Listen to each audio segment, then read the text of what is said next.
তো আজকে আপনাদের সাথে বেশ কয়েকটি বিষয় নিয়ে আলোচনা করব। সামান্য কিছু ভুল আপনাকে সৌদি আরব ছাড়া করতে পারে। এই কাজগুলি করলে আপনাকে সারা জীবনের জন্য সৌদি আরব থেকে ডিপোর্ট করা হবে বা আপনি নিজেই সৌদি আরব থেকে ডিপোর্ট হয়ে যাবেন। আপনাকে সৌদি আরব ছেড়ে চলে যেতে হবে। এই কাজগুলি করলে পুলিশ আপনাকে ধরে জেল খাটিয়ে বা আপনাকে নির্দিষ্ট একটি সাজা দিয়ে দেশে পাঠিয়ে দেবে। তো আজকের এই ভিডিওতে আপনাদেরকে জানিয়ে দেব 5 থেকে 6টি ভুল যদি আপনি সৌদি আরবে করেন, আপনার সব কিছু যদি ঠিকঠাক থাকে, তারপরও সৌদি পুলিশ আপনাকে ধরে দেশে পাঠিয়ে দেবে। আপনি দ্বিতীয়বার আর কখনোই সৌদি আরবে কাজের ভিসা নিয়ে আসতে পারবেন না। তো প্রথম কারণটি হচ্ছে, আপনাকে যদি পুলিশে ধরে এবং আপনার সাথে যদি কোনো প্রকার ইকামা না থাকে, একবার, দুইবার, তিনবারও যদি পুলিশ ধরে আপনার কাছ থেকে কোনো প্রকার ইকামা না পায়, আপনি জেলে গেছেন, জেলে যাওয়ার পর আপনার কোনো আত্মীয় স্বজন বা আপনার বন্ধু বান্ধব ইকামা কার্ড নিয়ে গিয়ে আপনাকে জেল থেকে ছুটি আনছে, অথবা যদি আপনার মোবাইলের মধ্যে আপনি আফসারের ইকামার ছবি না দেখাতে পারেন, পরপর যদি 3বার আপনি এই ভুলটি করেন, তাহলে আপনাকে সৌদি আরব থেকে সারা জীবনের জন্য ডিপোর্ট করা হবে। আপনি আর কখনোই সৌদি আরবে নতুন ভিসা নিয়ে আসতে পারবেন না। মনে রাখবেন, যদি আপনার সাথে ইকামা নাও রাখেন, তাহলে আপনার মোবাইলের মধ্যে যে একটি আফসার আছে, ওই আফসারে দেখবেন আপনার একটি ডিজিটাল ইকামা কার্ড আছে। ওই কার্ডটি আপনারা সেভ করে রাখবেন বা ওই কার্ডটি আপনারা সবসময় ডাউনলোড করে রাখবেন। যখনই পুলিশ আপনাকে ধরবে, আপনারা এই কার্ডটি দেখাবেন যদি আপনার সাথে ইকামা না থাকে। চেষ্টা করবেন মেইন ইকামা নিয়ে চলাফেরা করার জন্য, তাহলে আপনার কোনো সমস্যাই হবে না। যদি সাথে ইকামার কোনো ছবিও না থাকে অথবা আপনার সাথে কোনো প্রকার ইকামাও না থাকে, তাহলে পরপর 3বার ধরলে কিন্তু আপনাকে দেশে পাঠিয়ে দিবে। আপনি দ্বিতীয়বার আর সৌদি আরবে আসতে পারবেন না। দ্বিতীয় কারণটি হচ্ছে, যদি আপনার ইকামার মধ্যে হরফ থাকে। এটা তো সবাই জানেন যে ইকামার মধ্যে হরফ থাকলে পুলিশ ধরলে অবশ্যই আমাদেরকে দেশে পাঠিয়ে দিই এবং আমরা দ্বিতীয়বার আর সৌদি আরবে কাজের ভিসা নিয়ে আসতে পারি না। তৃতীয়টি হচ্ছে, অনেকেই হয়তো জানেন যে সৌদি আরবে কিন্তু ভিসার ব্যবসা করা অবৈধ। ভিসার ব্যবসা করতে হলে আপনাকে লাইসেন্স নিয়ে করতে হবে। লাইসেন্স খরিদ করে সৌদি মন্ত্রণালয় থেকে অ্যাপ্রুভাল নিয়ে তারপর আপনাকে ভিসার ব্যবসা করতে হবে। কিন্তু এখন প্রশ্ন করতে পারেন যে ভাই, অনেকেই তো দেখি ভিসার ব্যবসা করে।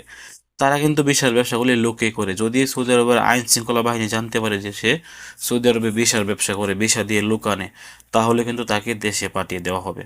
যারাই ভিসার ব্যবসা করেন না কেন, লাইসেন্স তো আপনারা করতে পারবেন না, কারণ লাইসেন্স করতে গেলে আপনাকে অনেক ব্যয়বহুল একটা টাকা খরচ করতে হবে। সেক্ষেত্রে লাইসেন্স করাও কিন্তু সম্ভব না। আপনারা যারা ভিসার ব্যবসা করেন, অবশ্যই চেষ্টা করবেন লুকিয়ে ভিসার ব্যবসাটি করার জন্য। আপনার আশেপাশের কোনো ব্যক্তি যেন না জানে যে আপনি ভিসার ব্যবসা করেন। সৌদি আরবে ভিসার ব্যবসা করতে হলে অবশ্যই আপনাকে লাইসেন্স করতে হবে, এটা সৌদি আরবের আইনে আছে।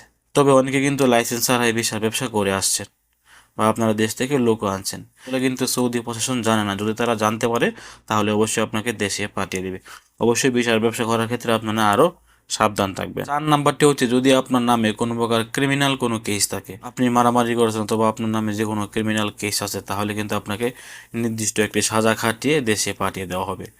এরকমভাবে পাঠালেও কিন্তু আপনি আর দ্বিতীয়বার সৌদি আরবে কাজের ভিসা নিয়ে আসতে পারবেন না। এবং 5 নম্বরে রয়েছে, কারো শরীরে যদি বড় ধরনের কোনো রোগ এফেক্ট করে। ধরেন অনেকের বড় বড় রোগ আছে, যেমন হিপোটাইটিস বা এইডস, এরকম ধরনের কোনো রোগ যদি থেকে থাকে আর আপনি যদি সৌদি আরবে মেডিকেল করতে চান, আর আপনার মেডিকেলের মধ্যে যদি এরকম কোনো রোগ দেখা দেয়, তাহলে কিন্তু আপনাকে দেশে পাঠিয়ে দিবে। আপনি আর দ্বিতীয়বার সৌদি আরবে আসতে পারবেন। যদি কারো শরীরে বড় বড় কোনো রোগ থেকে থাকে, রোগ বালাই, তাহলে তাকেও সৌদি আরব থেকে দেশে পাঠিয়ে দেওয়া হবে। সেও আর সৌদি আরবে দ্বিতীয়বার আসতে পারবেন না। তো এই কয়েকটি কাজ যদি আপনি করেন বা আপনার সাথে যদি এরকম কিছু কাজ হয়ে থাকে, তাহলে কিন্তু আপনাকে দেশে পাঠিয়ে দিবে। আমি এখানে যে 5টি ভুল বলেছি, যারা এই ভুলগুলি করে থাকেন, আপনারা আজকে থেকে এই ভুলগুলি করা ছেড়ে দিবেন। এবং যাদের এই কামের মধ্যে হরফ আছে, আপনারা সাবধানে চলাচল করবেন। বা যারা ভিসার ব্যবসা করেন, আপনারা আরও সতর্কভাবে ভিসার ব্যবসা করবেন। চেষ্টা করবেন আপনার আশেপাশের কাউকে না জানানোর জন্য। তারা যদি সৌদি পুলিশকে বলে দেয় যে আপনি ভিসার ব্যবসা করেন, তাহলে কিন্তু আপনাকে দেশে পাঠিয়ে দিবে। সৌদি আরবের আইনে দেখেন, আমি এখানে স্ক্রিনে দেখে দেওয়ার চেষ্টা করছি যে সৌদি আরবের আইনে সৌদি আরবের লাইসেন্স ছাড়া ভিসার ব্যবসা করা সম্পূর্ণ অবৈধ। আপনি লাইসেন্স ছাড়া ভিসার ব্যবসা কখনোই করতে পারবেন না। তারপর অনেকেই করলে আপনারা সাবধান থাকবেন। আপনার আশেপাশের কাউকে জানাবেন না যে আপনি ভিসার ব্যবসা করেন। ভালো থাকুন, সুস্থ থাকুন। ভিডিওটি যদি গুরুত্বপূর্ণ মনে হয়, অবশ্যই ভিডিওটি শেয়ার করে আপনার আশেপাশে থাকা সবাইকে জানিয়ে দেওয়ার চেষ্টা করুন। আসসালামু আলাইকুম।